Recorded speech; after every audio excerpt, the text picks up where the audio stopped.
Sunshine Valley Farm family, welcome back to another episode of The Farm. If you are new here, you are most welcome.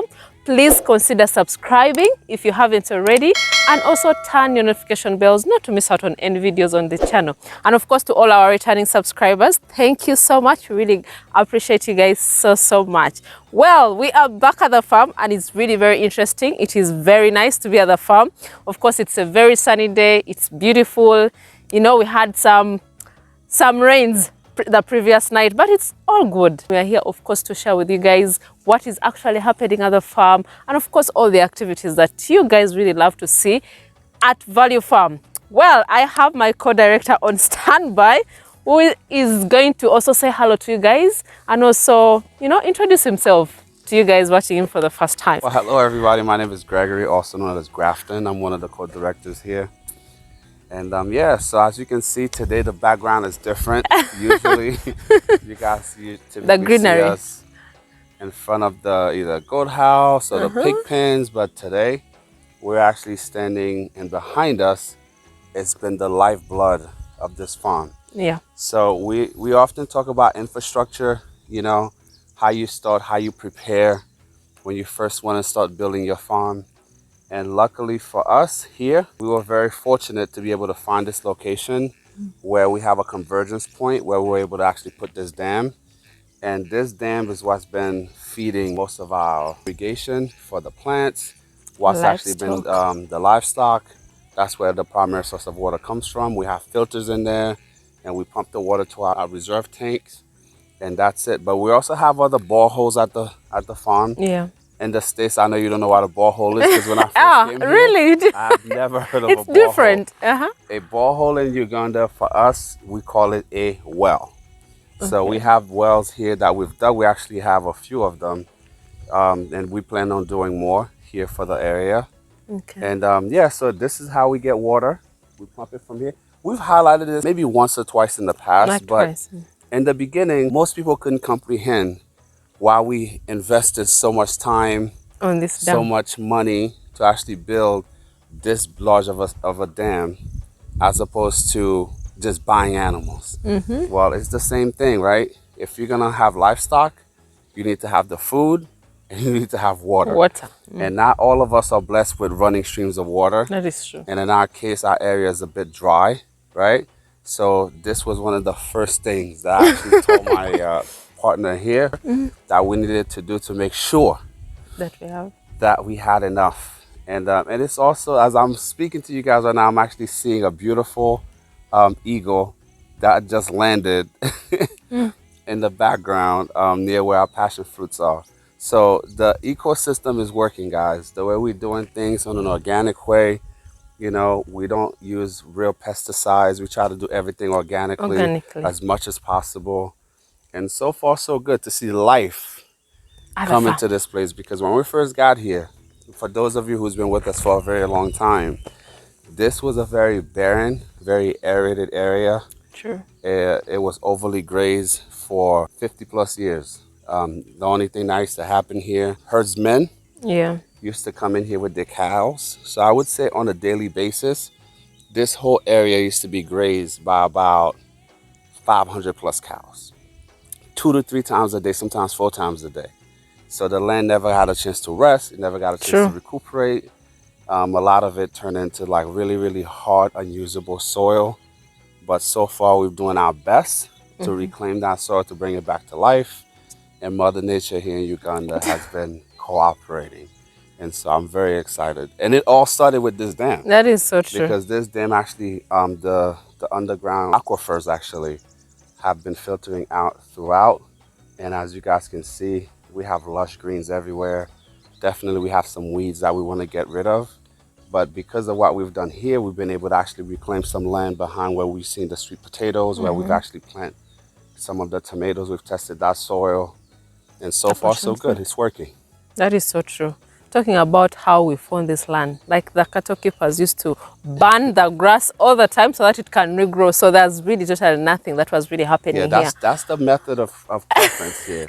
Yeah, people burn. Whether it's your land, they would just come, set it ablaze, The next day you come, all you see is just the burnt grass. And then they don't ask for permission. But that's also part of the reason why we were motivated to fence the entire space, right?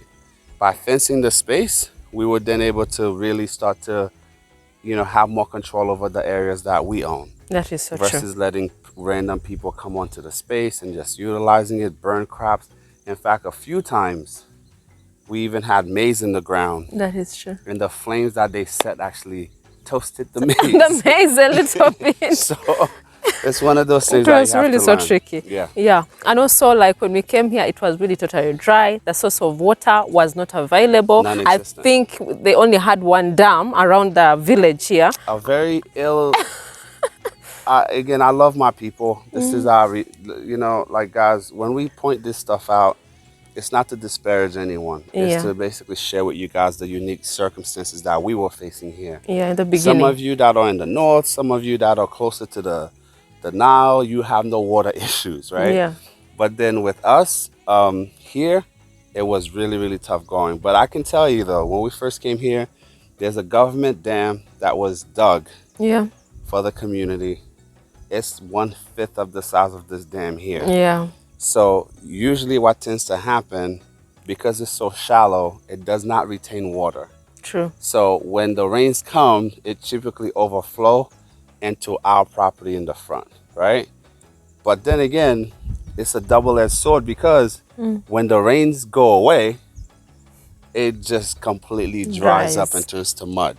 And so what my partner and I decided to do during the height of the dry season, when we noticed that that dam dried up, that people were literally drinking murky, muddy water, we actually opened up the front of our farm to our community, where we just actually let them come get water, not even from our dam, but from the actual well.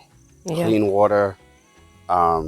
It's one of the most rewarding things I think we've done. Yeah, that is one of the... that we opened it up to the whole community. People came from far and wide to come get clean water. Clean water, yeah. And I felt such a sense of pride to be able to do that for my fellow neighbors. That is so true. Farmers, you know, everybody that live, even people from what I understand was coming over from at least 10 miles away to come get clean water here to cook, to bathe, for day-to-day life. So thank you for doing it. Thank you too. And of course, this one here, you might be wondering why we don't really allow people to come here. It's because we use it for our animals. How we get the water from this dam, we use a pump. There's a water pump that, of course, we pump the water from here to our reserve tanks. And of course, we treat the water. We also have filters that are connected to the pipes. And of course, by the time we pull the water out of there, the pipes are filtered. And so the water that gets there, not to mention when it gets to the reserve tank, we treat the water again before it just makes it out to the animals that are drinking it. So it's absolutely safe, it's clean. And in many cases, people would love to have this water to do whatever they need to do. That is so true. That is so true. So we really wanted to share with you guys this achievement because some of you have been asking. I think those are the new people who just joined who have never seen. Asked about the dam, about where we get our water from. So we wanted to actually show you guys where the water is. So this is the source of the water at Valley Farm. And also for you guys that are starting out, don't hesitate. You don't have to dig a dam this large. If you need one, take your time. You can even start with a small one. With a small one, yeah. Based on the volume of animals you have, and then you scale with time. Believe me, that's as long as you have something where you can catch the water. And if for those of you who can't dig a dam of this size, it's okay. You can always use rainwater, right? You can actually get the gutter system put on your structures, collect the rainwater. That's also an excellent way for you to use that water both for drinking and cooking, and also your animals as well. And that water is very, very good for your animals, by the way. So if you have your reserve tanks and you use the rainwater, it will save you a lot. And of course, like you already said, the size does not really matter. Start with a small one. And the beauty about this dam here, guys, it was a very good investment that we have at the farm, because even in the hot, dry seasons, we still have the water. And we dug deep enough to collect the water. And of course, the rains are just now starting to come back. I mean, the level is a little bit lower than usual. It's always as we get into the heart of the rainy season, it's gonna be filled completely. And we're really looking forward to that as well. Wow. Yeah. So guys, this is it for that dam. Hope you really enjoyed. Hope you've learned something from it. So if in case you really want to also do something like this, it is very easy. You can start small, but always think big depending on your animals. So let's go to the next section. Let's go. See you guys.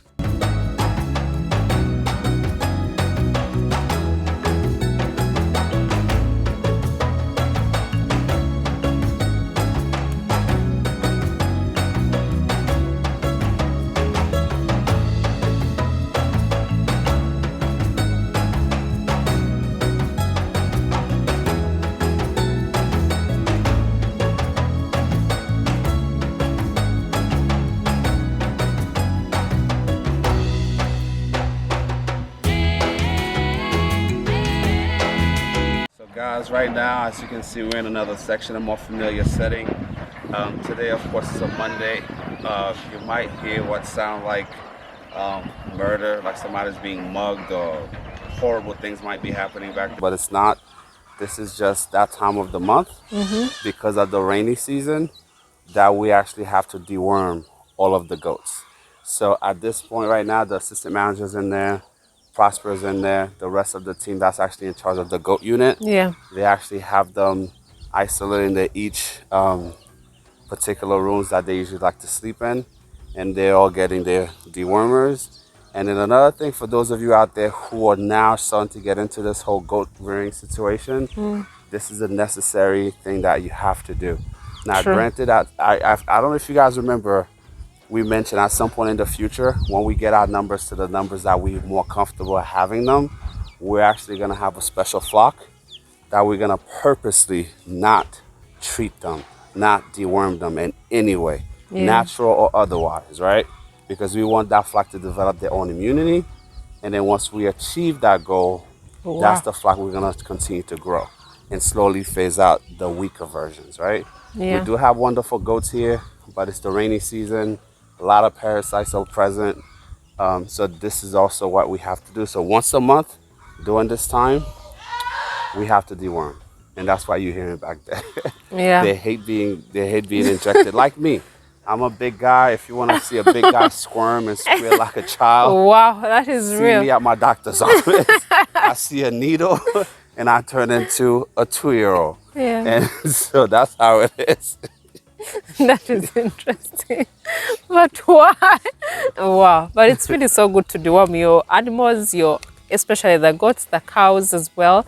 Then you also have to vaccinate. Of course, we have a calendar that we follow for vaccination and also deworming. So this was the time of the month that we needed to really deworm our goats. And of course, we always mind about quality that we have at the farm. So all you see behind here, we have the quality goats, and we don't want to compromise with the quality that we have here. So by the time you guys come to the farm, you're going to get the best. You're going to get vaccinated goats. You're going to get, goats in good shape. That's actually a really good point. When you do go out to another farm, guys, to purchase your goats, if that farmer you acquiring these animals from, if they're not pre-vaccinated, if they can't give you like an actual rundown of the medication, the actual numbers to show you this particular goat came from this father, this mom, you might not want to spend big money there. Now, if you're just buying goats just for the sake of buying them for meat, you don't really care about breeding, then, even still, you should be careful. Yeah. But also,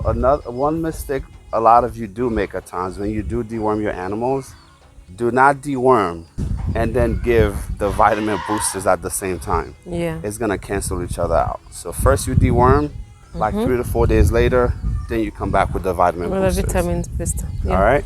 Wow. I hope you guys have learned something from this video. I hope you guys are taking notes. You guys wanted videos to be short and nice. So we don't want this to be so long, but we really appreciate you guys so much. If you're a farmer out there, it's never too late for you to start. If you're dreaming of starting a farm, please start right now. Do not sit out there just watching the videos, yet you have the potential to start your own farm. So please get out of your comfort zone and do your research.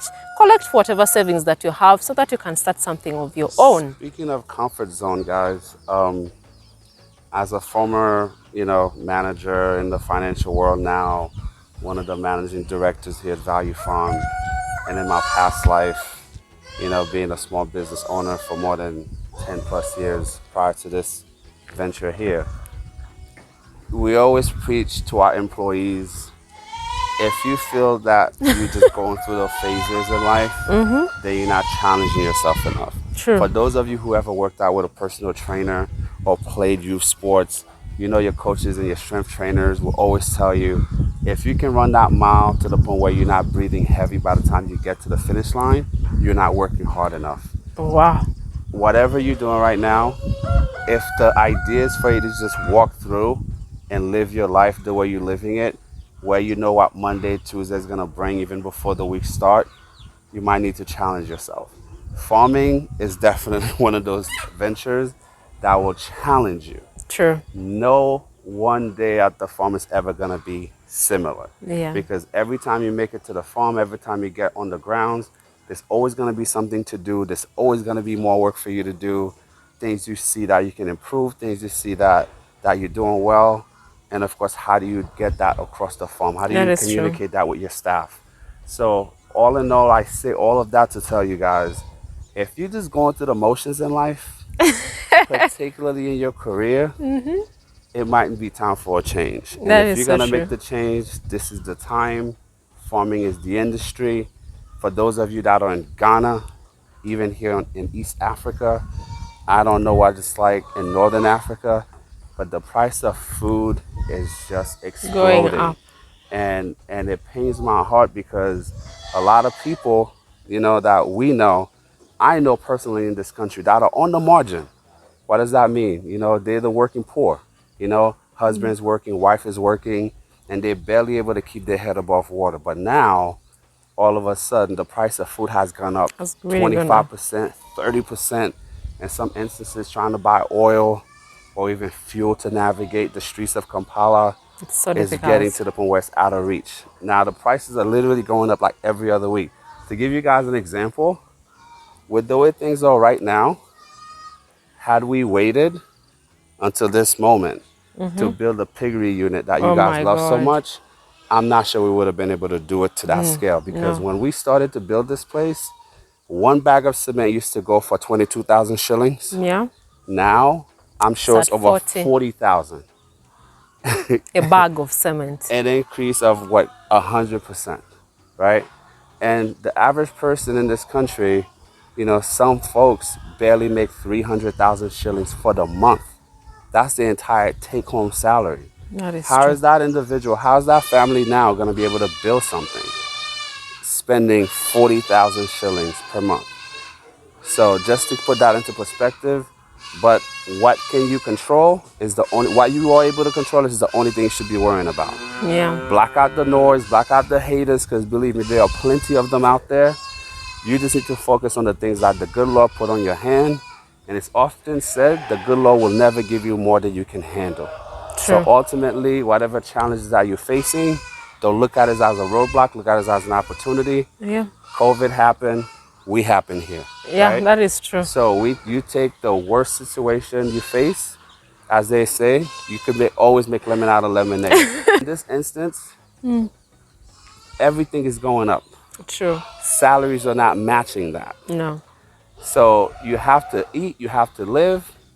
You can still keep your job, but at least start venturing this way. Yeah. Because if all else fails, you'll be able to feed yourself and your family, And your family. and actually have something to show for in the future. That is so true. That's all I have for you guys today. Guys, those are the challenges, like I think everywhere. You guys could also share with us your experiences wherever you are, how the prices are. Is it only in Uganda that we are facing this? You guys should share with us as well, because everything is really becoming so difficult. The fuel, everything, the food, cement, guys, it is just out of And the usual. I just want to also mention something. Yes, we're in East Africa.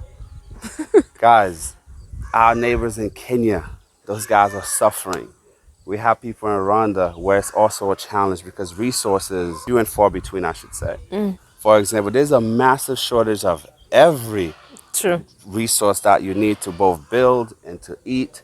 You know, like I can only imagine why you guys are going through out there. Just know, hopefully, this is a temporary situation. A temporary situation, let's pray for the But best. as they always say, you know, you need to stay ready so you never have to get ready. Yeah. So in this instance, you know, farming is one of those things that will never get out of the mainstream. This is something that we're always going to need as a mainstay in our lives. That right? is so true. So I much rather be in a career field that's a mainstay versus what could be considered a fad. Eating is never going to be a fad. The necessity for food production will never go out of style. That right? is true. I guess that's what I was trying to conjure up before. Okay. So ultimately, this is it, guys. Like, farming is the way to go. You know, the energy that I get from coming onto the ground, to see the animals, to see the chickens, to see the goats, to see the pigs, to know that, hey, you know what? Started with a few, but now this is where the level we're achieving. But we're not satisfied. We're not going to stop here. We're still moving. And you shouldn't be satisfied with mediocrity in your life. I don't care. And this lesson is applied, not just in farming. It applies in relationships, particularly for those of you that have a boyfriend out there that's being kind of suspect, that's not giving you his all. You know, apply this to everything that you do, because life is too short to be wasting time out here. That is so true.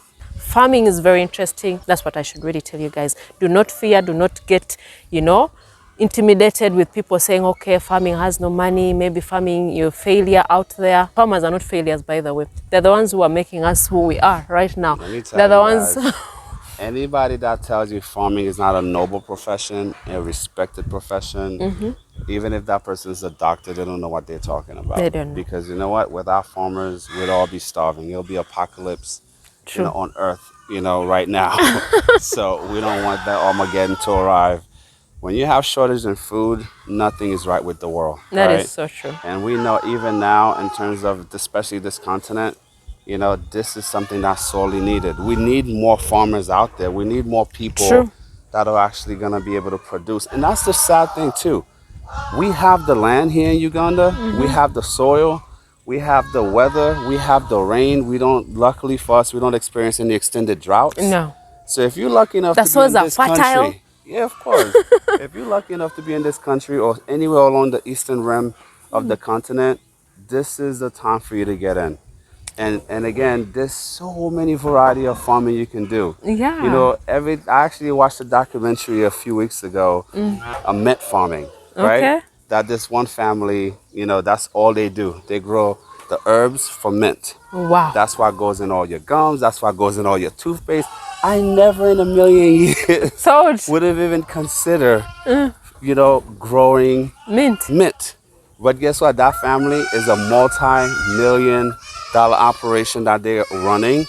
Everybody's happy. Wow. And they've been doing it now for the past 20 years, right? And even that venture started out very, very small. So start small, but think big. Always.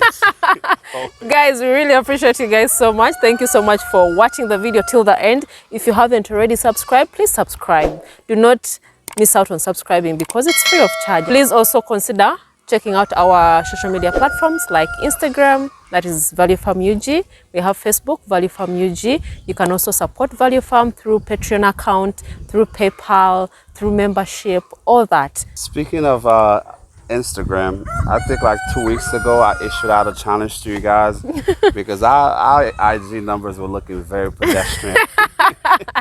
We literally had less than 50 followers on Instagram, which is partially our fault because we should have started that account much sooner. Much earlier. But now that the account is here, you know where to find it, you know how to find it. The link is there. Yeah. Guys, follow us on Instagram because in between what we do, we are here to actually, sometimes a lot of the time in between videos, that's where you're going to get the behind the scenes stuff, right? That is so That's true. where you're going to see like the pre-roll stuff that we do as we first arrive to the farm, you know, as we're getting ready to make our rounds. A lot of those footages don't make it onto the actual videos, but you'll find it on Instagram. That so make sure you follow us there, you know, and then, And by the way, guys, we shoot these videos like hours long, but we get only like 20 minutes of this. So behind the scenes, we'll definitely go to the Instagram. And of course, we shall also be engaging you guys on the Instagram page. We shall be doing live sometimes. I'm looking forward till we have enough people where we can actually start doing Instagram live videos from the farm. Exactly. We right? shall be doing that. It's much easier. Yeah, going live to show you guys what's happening here at Value Farm on the ground. So thank you again for being one of the best parts of what we do here. The adoration and the appreciation we get from you guys is truly massive, a blessing. So yeah, from that end. We really love you guys so much. Please tell a friend to tell a friend. Do not be selfish. Do not keep everything to yourselves, because there's so many people out there who want to see and also get knowledge from what you are learning from these videos. So guys, till next time. Bye. Bye.